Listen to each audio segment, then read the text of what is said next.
Coronavirus, vers une catastrophe humanitaire, prévient l'ONU. Coronavirus, vers une catastrophe humanitaire, prévient l'ONU. Catastrophe sanitaire aux dimensions planétaires, la pandémie de coronavirus a des répercussions majeures et pourrait en 2020 plonger le monde dans une catastrophe humanitaire, a prévenu mardi l'ONU. Avec, selon un décompte de l'AF, plus de 2,5 millions de personnes malades, le nombre de contaminés doit être bien supérieur. La pandémie a déjà fait au moins 172 000 morts, plongé 6 humains sur 10 dans les affres du confinement et provoqué des répercussions économiques potentiellement dévastatrices. Le Programme alimentaire mondial de l'ONU, PAM, a prévenu mardi que le Covid-19 risquait de provoquer en 2020 un doublement du nombre de personnes au bord de la famine, induisant une catastrophe humanitaire mondiale. Le nombre de personnes souffrant sévèrement de la faim pourrait doubler en raison de la pandémie de Covid-19, atteignant alors plus de 250 millions d'ici la fin de 2020, en raison de l'impact économique causé par la maladie, a averti cette agence de l'ONU. Symbole des bouleversements économiques inédits provoqués par la pandémie, le prix du baril de pétrole américain est passé lundi en territoire négatif, atteignant moins 38 $, avant de repasser au-dessus de zéro à la clôture mardi. Le ralentissement général des économies mondiales dû à la pandémie, avec les voitures au garage et bien des usines à l'arrêt, a provoqué une surabondance de pétrole qui a forcé les courtiers en or noir à payer pour se débarrasser de barils qu'ils s'étaient engagés à acheter. Aux États-Unis, devenus premiers producteurs de pétrole, mais dont les coûts d'extraction sont élevés, cet effondrement historique menace l'ensemble du secteur et a conduit le président Donald Trump à demander à son administration de mettre sur pied un plan de sauvegarde. L'Organisation internationale du travail, OIT, a quant à elle prévenu mardi, la crise du Covid-19 a un effet dévastateur sur les travailleurs et les employeurs, à travers des pertes massives sur la production et les emplois dans l'ensemble des secteurs. Le monde du travail traverse la pire crise internationale depuis la Seconde Guerre mondiale, a affirmé Alette Vanler, directrice des politiques sectorielles de l'OIT. L'impact économique de la pandémie sera probablement grave et durable. En Europe, le ralentissement économique provoqué par le virus pourrait à terme affecter les emplois de 60 millions de travailleurs, entre baisse de salaire et licenciements, a prévenu mardi le cabinet d'études McKinsey. La pandémie pourrait presque doubler le taux de chômage européen dans les prochains mois, estime le cabinet de conseil américain, pour qui l'évolution de la situation sur le marché de l'emploi dépendra de l'efficacité de la réponse de santé publique. Une agence de l'ONU basée au Chili a par ailleurs estimé mardi que l'Amérique latine allait connaître cette année la pire récession de son histoire, avec une chute attendue de 5,3% du PIB à cause des conséquences de la pandémie sur les économies de la région. Face à ce qu'il a appelé l'ennemi invisible du coronavirus, le président Donald Trump avait annoncé lundi soir d'un tweet spectaculaire son intention de suspendre temporairement l'immigration aux États-Unis pour protéger les emplois des Américains. Le président milliardaire, candidat à sa réélection en novembre 2020 et dont la limitation de l'immigration est un des habituels chevaux de bataille, a précisé mardi qu'il allait signer un décret ordonnant une pause de 60 jours sur la délivrance de cartes vertes, qui offre le statut de résident permanent. Une mesure qui ne s'appliquera pas au visa de travail temporaire. Il avait dès janvier restreint les déplacements avec la Chine, avant d'interdire les voyages entre les États-Unis et la plupart des pays européens à la mi-mars. La première économie mondiale, pays le plus touché, qui a encore enregistré parmi les pires bilans journaliers, avec plus de 2700 morts en 24 heures mardi, compte à cause de la crise pas moins de 22 millions de nouveaux inscrits au chômage. Le Sénat américain a adopté mardi à l'unanimité un plan d'aide de 500 milliards $, dont 320 milliards seront destinés à soutenir les PME durement frappées par la crise. Quelques 60 milliards iront à d'autres secteurs impactés, notamment l'agriculture. La Chambre des représentants doit maintenant se prononcer sur ce texte.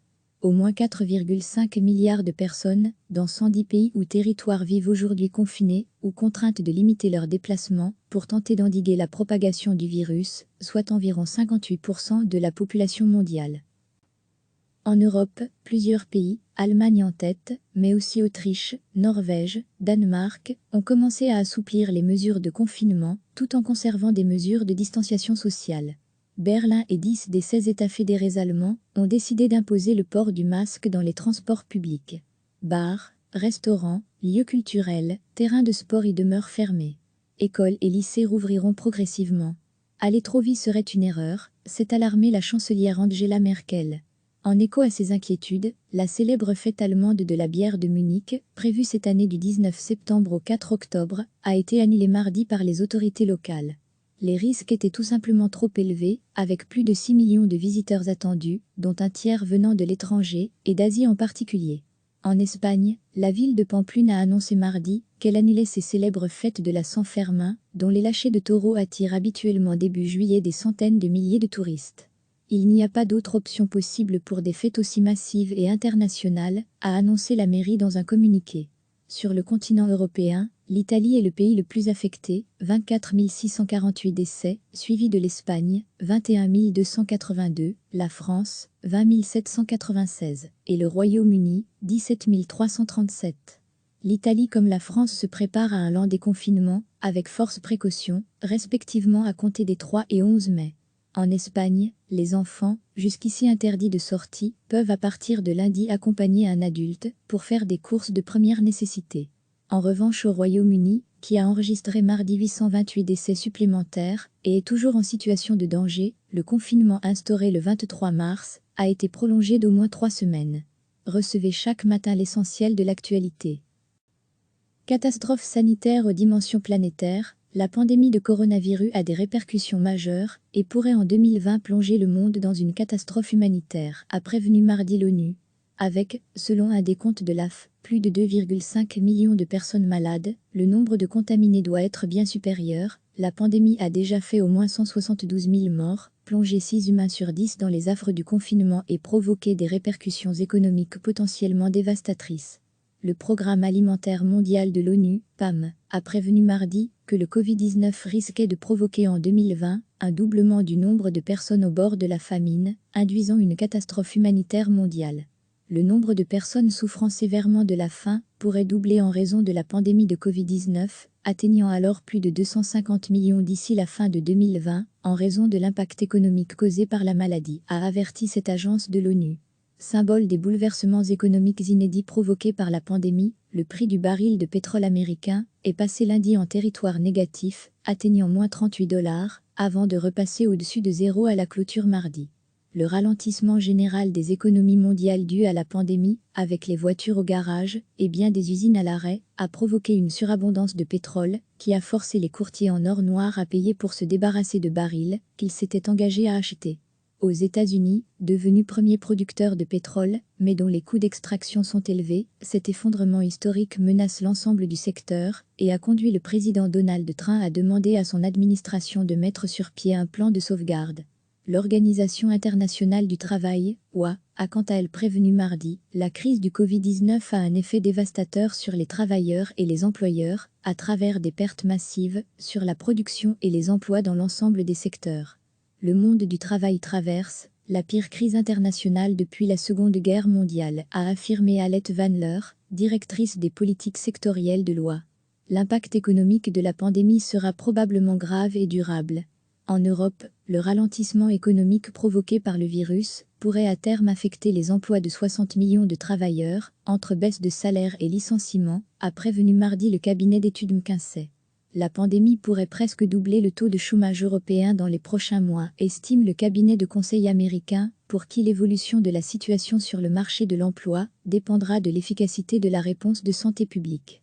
Une agence de l'ONU basée au Chili a par ailleurs estimé mardi que l'Amérique latine allait connaître cette année la pire récession de son histoire, avec une chute attendue de 5,3% du PIB à cause des conséquences de la pandémie sur les économies de la région. Face à ce qu'il a appelé l'ennemi invisible du coronavirus, le président Donald Trump avait annoncé lundi soir d'un tweet spectaculaire son intention de suspendre temporairement l'immigration aux États-Unis pour protéger les emplois des Américains. Le président milliardaire, candidat à sa réélection en novembre 2020 et dont la limitation de l'immigration est un des habituels chevaux de bataille, a précisé mardi qu'il allait signer un décret ordonnant une pause de 60 jours sur la délivrance de cartes vertes, qui offrent le statut de résident permanent. Une mesure qui ne s'appliquera pas aux visas de travail temporaire. Il avait dès janvier restreint les déplacements avec la Chine, avant d'interdire les voyages entre les États-Unis et la plupart des pays européens à la mi-mars. La première économie mondiale, pays le plus touché, qui a encore enregistré parmi les pires bilans journaliers, avec plus de 2700 morts en 24 heures mardi, compte à cause de la crise pas moins de 22 millions de nouveaux inscrits au chômage. Le Sénat américain a adopté mardi à l'unanimité un plan d'aide de 500 milliards de dollars, dont 320 milliards seront destinés à soutenir les PME durement frappées par la crise.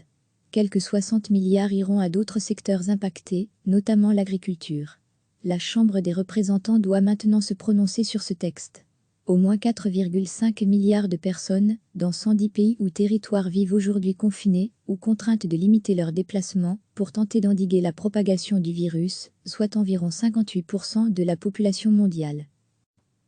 En Europe, plusieurs pays, Allemagne en tête, mais aussi Autriche, Norvège, Danemark, ont commencé à assouplir les mesures de confinement tout en conservant des mesures de distanciation sociale.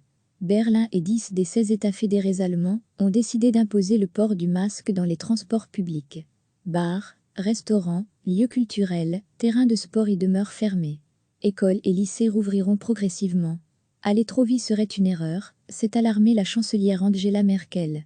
En écho à ces inquiétudes, la célèbre fête allemande de la bière de Munich, prévue cette année du 19 septembre au 4 octobre, a été annulée mardi par les autorités locales.